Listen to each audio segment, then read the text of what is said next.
আমার বন্ধুটা যখন তাদের নতুন বাসায় উঠেছিল তখনও বুঝতে পারেনি কি ভয়ঙ্কর সব ঘটনা ঘটতে চলেছিল তাদের সাথে। বাসাটা তাদের পছন্দ হয়েছিল, সুন্দর ছিমছাম। এত কম দামে এত ভালো বাসা নাকি পাওয়া যায় না। গল্পটা আমাদেরকে ও বলেছিল এক নিঝুম ঝড়ের রাত্রিবেলা। সমুদ্রে তখন 9 নম্বর বিপদ সংকেত চলছে। ঘূর্ণিঝড় ফরিনা কি যেন একটা আসছে তখন। আমরা তখন নতুন হলে উঠেছি, কেউ কাউকে ভালো মতো চিনি না।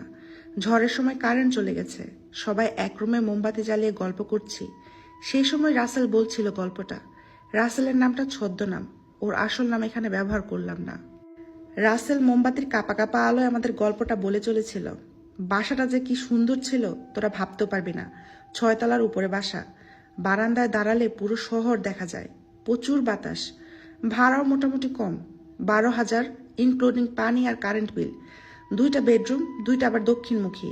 মানে মানুষ স্বপ্নে যেরকম বাসা খোঁজে ঠিক তেমন একটা বাসা পেয়ে গিয়েছিলাম আমরা।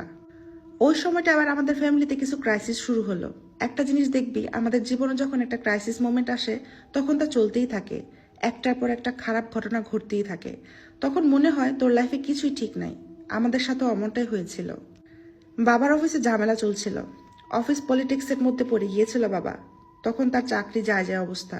বাবার আর চাকরির বয়স ছিল না, সেভিংসও ছিল না। চাকরি চলে গেলে আমাদের পথে বসতে হবে। আম্মার এর মধ্যে ডায়াবেটিস ধরা পড়ে। ডায়াবেটিস অনেক দিনই ছিল, কিন্তু আম্মা ডাক্তারের কাছে যাইতে চাইতো না। রোগ নিজের মনের ভিতরেই রাখতেন। ডাক্তার চেক করে দেখেন আম্মার ডায়াবেটিস 20 ক্রস করে গেছে, আর কয়েকদিন দেরি হলে খুব সমস্যা নাকি হয়ে যেত। রোগ শোক আম্মা পছন্দ করে না। ডায়াবেটিসের মতো একটা সারা জীবনের রোগ তার শরীরে চলে এসেছে, এটা তিনি মানতেই পারছিলেন না। সারাদিন মনমরা হয়ে থাকতেন। আমাদের সাথে আগের মতোই মেশার চেষ্টা করতেন, কিন্তু তার ভিতরের কষ্টটা আমরা টের পেতাম।